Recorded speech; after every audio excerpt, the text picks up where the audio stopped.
ప్రభుత్వం చరిత్రలో ఎన్నడూ లేని విధంగా పెద్ద ఎత్తున సాంఘిక సంక్షేమ వసతి గృహాల మరమ్మతులకు నిధులు మంజూరు చేయడం ఎంతో హర్షించదగిందని, వసతి గృహాల్లో పిల్లలను బాధ్యతగా తమ సొంత పిల్లలను చూసుకునే విధంగా చూసుకోవాలని, అలాగే వసతి గృహాల మరమ్మతులు నాణ్యతగా చేపట్టాలని సంబంధిత అధికారులకు జిల్లా కలెక్టర్ డాక్టర్ ఎస్ వెంకటేశ్వర్ పేర్కొన్నారు. బుధవారం మధ్యాహ్నం స్థానిక కలెక్టరేట్ మినీ సమావేశ మందిరం నందు సాంఘిక సంక్షేమ వసతి గృహాలపై సాంఘిక సంక్షేమ శాఖ అధికారులతో, ఇంజనీరింగ్ అధికారులతో జిల్లా కలెక్టర్ డాక్టర్ ఎస్ వెంకటేశ్వర్ సమీక్షా సమావేశం నిర్వహించారు. ఈ సందర్భంగా కలెక్టర్ మాట్లాడుతూ రాష్ట్ర వ్యాప్తంగా మునుపెన్నడూ సాంఘిక సంక్షేమ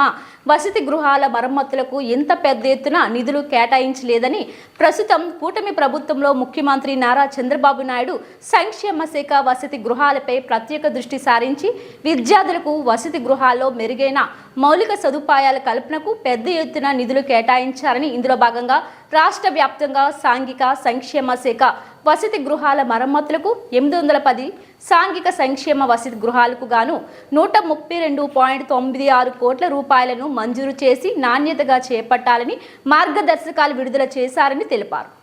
ఈ సమావేశంలో సాంఘిక సంక్షేమ మరియు సాధికార అధికారి Chennaiah, executive engineer AP EWIDC Balasubrahmanyam Reddy, సహాయ సాంఘిక సంక్షేమ అధికారులు, ఇంజనీరింగ్ అధికారులు తదితరులు పాల్గొన్నారు.